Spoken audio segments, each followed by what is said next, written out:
દિન વિશેષની વાત કરીએ મિત્રો.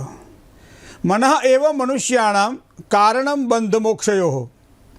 જો મન તમારું યોગ્ય જગ્યાએ જો સારપ આપે તો એમાં સિદ્ધિ પ્રાપ્ત થાય. અને મન કદાચ આળું હોય અને કોઈ પણ સારામાં સારા વ્યક્તિ પ્રત્યે પણ તમારે જો કુભાવ જાગે તો એ મન તમારું એ તરફ વળે. તો એનો મતલબ એવો થાય કે મનઃ એવ મનુષ્યાણામ, મન જ મનુષ્યના બંધન અને કારણ મોક્ષનું છે. તો એવા સમયે મનોબળ મજબૂત બનાવવા માટે ચંદ્રને કઈ રીતે આપણે ધ્યાનમાં રાખવો પડે જન્મકુંડલીના આધારે. કારણ કે એક ભગવાન શ્રી ચંદ્રનું નામ છે ઇન્દુ, માનસિક શાંતિ પ્રદાન કરે. તો આ ભગવાન ચંદ્ર આપણને કઈ રીતે સફળતા અપાવે. બહુ જ સરસ અને સરળ વાત હું તમને 2-3 વાત કરું કે આપણને ખબર પડે હકીકતમાં મન શું કહેવાય છે. દાંપત્ય જીવનમાં કદાચ પતિ અને પત્ની વચ્ચે મનમેળ ન રહે અને ટૂંકા ગાળાના યોગ્ય નિર્ણયો લેવાના અભાવે ક્યાંક ખોટો નિર્ણય લેવા જાય અને પછી જ્યારે પસ્તાવો થાય ત્યારે એમ નથી લાગતું કે આ મનના કારણે બન્યું હશે, મન આડું થઈ ગયું હશે. જે વ્યક્તિને અઢળક પ્રેમ કરતા હતા અને એના પ્રત્યે નફરત શા માટે થાય? તો એની જ વાત હતી, એનો જ પરિસ્થિતિ હતી, એની જ વ્યક્તિ હતી. અને છતાંય જે એક સમયે એમ કહેવાય એકબીજાના ઓતપ્રોત થઈ જતા હતા અને એની જગ્યાએ મનમેળના અભાવના કારણે માણસ દુઃખી થતા જાય અને દૂર થાય. તો આમ મનમેળમાં અભાવ એ ક્યાંથી થાય? અભાવ થાય તો પહેલાંથી થવો જોઈએ ને. પણ ના, ક્યાંક ને ક્યાંક આ વસ્તુ આપણને સૂચવે છે. નાની નાની બાબતોમાં ક્યારેક એવી મોટી ભૂલ થઈ જતી હોય છે અને જેના કારણે આપણે એમ કે ભાઈ મને સમયે ભાન ભૂલ્યો, સમયે હું ભાન ભૂલ્યો, આવું આપણે શબ્દ પ્રયોગ કરીએ છીએ. સારું કમાતા હતા, ધમાતા હતા અને ક્યાંક ને ક્યાંક પરિસ્થિતિ નબળી બની અને એના કારણે આર્થિક રીતે આપણે ખૂબ જ આમ કહેવાય નાસીપાસ થઈ ગયા અને એના કારણે આપણી દેવું વધી ગયું, આવક ઘટી ગઈ. આવા સમયે શું મનોબળના આમ ચંદ્રને મજબૂત બનાવવો જરૂરી છે? તો મિત્રો ખાસ કરી અને શીતળ પ્રકાશ અને ઠંડક આપે એનું નામ ચંદ્ર છે. તમે જોજો અંકશાસ્ત્રની અંદર 2નો અંક જે છે ને એ ચંદ્રનો આધિપત્ય ભોગવે છે.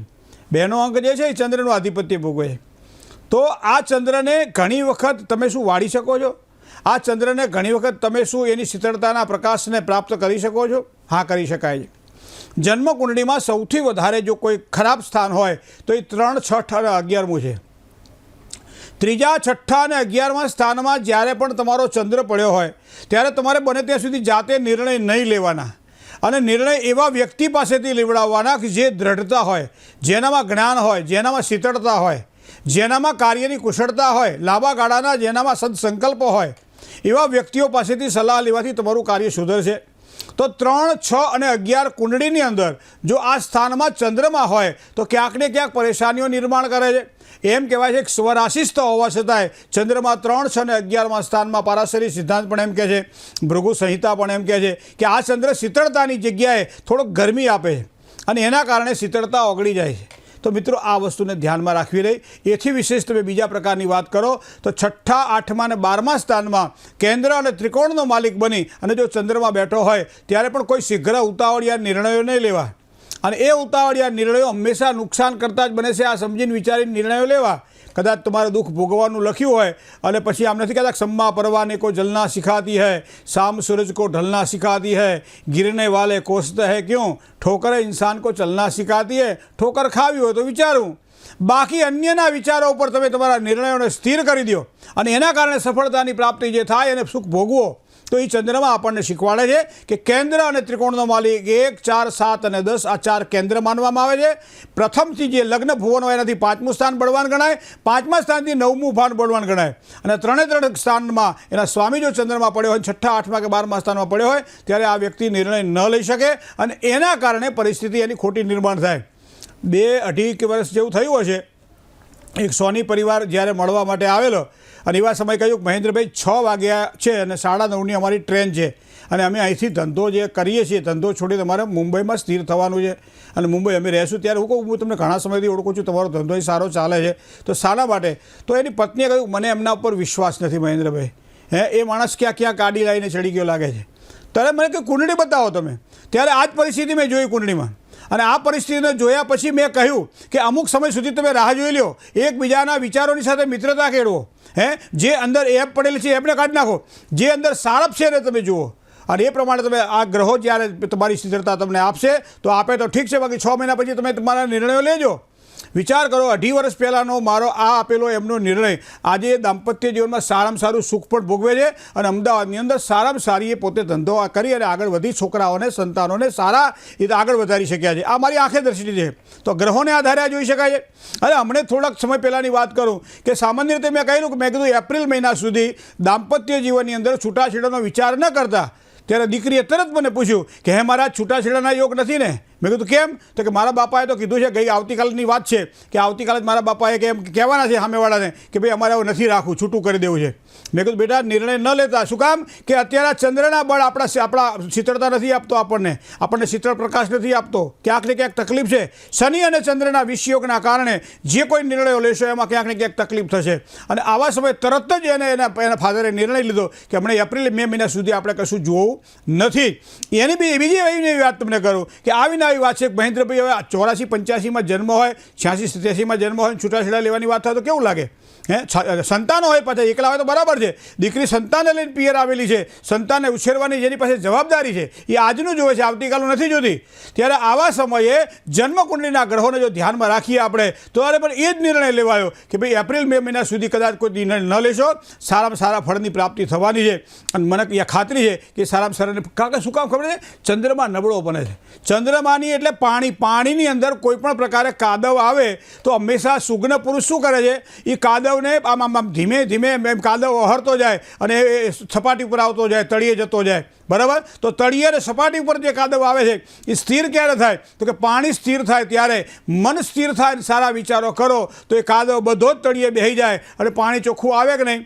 પહેલાંના જમાનામાં જ્યારે ગામડાઓની અંદર ખેતરોમાંથી માતાઓ બહેનો જ્યારે પાણી ભરવા માટે તળાવમાં જતી ત્યારે પાણીને આમ ઓહારી અને પાણી ખોબે ભરી અને પોતાની માણમાં નાખતા હતા. અને એ પાણી આખો દિવસ પીવાના ઉપયોગમાં લેતા હતા. શું કામ? કે એમાં તો કાદવ તો રહેવાનો જ પાણીમાં, પણ કાદવ ઓહરી જાય, કાદવ નીચે બેસી જાય અને ઉપર શીતળ જે પાણી છે એ પાણીનો સંગ્રહ કરવો. મિત્રો, મને તમને આ સૂચવી રહ્યા છે.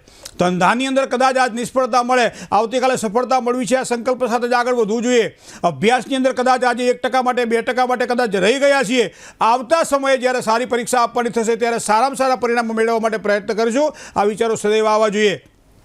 નોકરીની અંદર જે જગ્યાએ કામ કરી રહ્યા છીએ એ કામની અંદર નિર્ણયો શીઘ્ર લેતા હોઈએ ત્યારે ખાસ વિચારવું કે ચંદ્રમાં જો આ નિર્બળ બનતો હોય ત્યારે નિર્ણય લેવામાં ખાસ ધ્યાન રાખવું પડશે. નહીં તો આજે નોકરી છોડી દઈએ, બીજી જગ્યાએ નોકરી કરીએ પછી આપણને એમ લાગે કે આના જગ્યાએ પેલી નોકરી સારી હતી. તો આ ન થાય એના માટે આ શીતળતાવાળા ચંદ્રના પ્રકાશને સારી ઠંડક આપે એના માટેના પ્રયત્ન જીવનમાં થવા જોઈએ.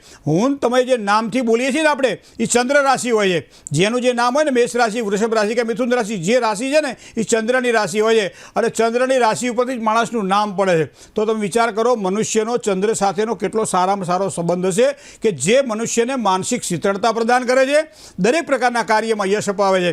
શીઘ્ર નિર્ણય હંમેશા નુકસાન કરાવતો હોય છે. બીજું તમને ઘણી વખત કહું છું કે ઘણી વખત મેં જોયું છે કે છોકરા અને છોકરીને સારો મનમેળ હોય છે, લગ્ન જીવનને 4-5 વર્ષ થઈ ગયા હોય છે, સંતાન પણ થઈ ગયા હોય છે, પણ ક્યાંક પારિવારિક સંઘર્ષ અને ઘર્ષણના કારણે દીકરી પોતાના પિયર જતી રહે. અને એવા સમયે ઘણી વખત બે વ્યવહારોની અંદર મેં જોયું છે કે છોકરાવાળા એમ કે ગઈ છે તો જાતે આવશે, ભાઈ અમારે તેડવી નથી. અને છોકરીવાળા શું કહે છે કે એને ઘરે જશે તો લઈ જશે. વાત તો બે જ થઈ ને, હરખી થઈ ને, પણ એમાં આ બંનેના વિચારો કોના છે? એના માતા પિતાના છે. છોકરા છોકરીના વિચારો પાછા નથી. છોકરીને એવું લાગ્યા કરે ઘણી વખત કે ખોટી ભૂલ થઈ ગઈ છે મારી, આવું ભર્યું ઘર છોડીને હું નીકળી ગઈ, એ મારી ભૂલ તો હતી, પણ હવે વાળે કોણ એને કહે કોણ કે તારે આમ કરવાનું છે? પહેલાં તો એની દેરાણી જેઠાણી હોય એને કહેતા હતા, ક્યારેક એમ કહેવાય કે ભાઈ એની ભાભી એને નણંદને સમજાવતી હતી, માતા શીતળતાથી પોતાની દીકરીને સમજાવતી હતી અને એ પ્રમાણે દાંપત્ય જીવનને સુખમય રાખવા પ્રયત્ન થતા હતા. પણ આજકાલ કદાચ વ્યવસ્થા થોડી બદલાઈ છે અને એના કારણે જ્યારે નિર્ણયો લેવાના હોય ત્યારે તો ચંદ્રના ગ્રહના બળને ધ્યાનમાં લેવા પડે. અને એવા સમયે હું તો તમને ખાસ કહું, વિંશોત્તરી મહાદશાની અંદર અશુભત્વને આપવાવાળા ગ્રહોની સાથે જો ચંદ્રનો પ્રભાવ તમને ક્યાંક જોવા મળે તો એવા સમયે ભલે 1 વર્ષ બેસવું પડે પણ નિર્ણયો નહીં લેવા. બીજી વસ્તુ તમને કહું, કોઈ પણ નિર્ણય લેતા પહેલાં ગ્રહબળને જોઈ લેજો, કારણ કે ઘણી વખત તપેલું ગરમ હોય અને ઉપાડીએ તો દાઝવાના જ છીએ, પણ તપેલું ઠંડુ થાય પછી એને ઉપાડવામાં જે વાંધો નથી આવતો, એમ સમય એક વખત ઠંડો થઈ જાય અને પછી એનો આપણે સાર લઈએ તો સારામાં સારી સફળતા આપણને પ્રાપ્ત થાય છે. તો ચંદ્રની શીતળતા અને ચંદ્રની ઠંડક આપણને પ્રાપ્ત થાય છે. માટે જ 2ના અંકનો સ્વામી પણ ચંદ્ર છે. ચંદ્ર એટલે શીતળતા, અને આ શીતળતા મારા તમારા જીવનમાં પ્રાપ્ત થાય એવા પ્રયત્નો તો આપણે કરવા જ પડે. કારણ કે ગ્રહા રાજ્યમ પ્રયશ્ચંતિ અને ગ્રહા રાજ્યમ હરંતી જ. ગ્રહો આપે પણ ખરા, ગ્રહો છીનવી પણ લે છે. તો ગ્રહેશુ વ્યાપિતમ સર્વમ ત્રૈલોક્યમ સચરાચર. કદાચ સૂર્યનારાયણ તડકો વધારે આપે ને તાપ લાગે તો એનું કારણ સૂર્યનારાયણનો આ તાપ મારા શરીરને સંતાપ આપી રહ્યો છે. પણ એ જ સૂર્યનારાયણ જ્યારે પાછા આથમે અથવા ઉગે ત્યારે એટલો તાપ પાછો ના પણ હોય. આ એક નાનકડી વસ્તુને ધ્યાનમાં રાખો તો તમારું આપણું બધા સૌનું ચંદ્ર હંમેશા મહારાજ શીતળતા અને શાંતિ પ્રદાન કરતા હોય છે. જય ગણેશ.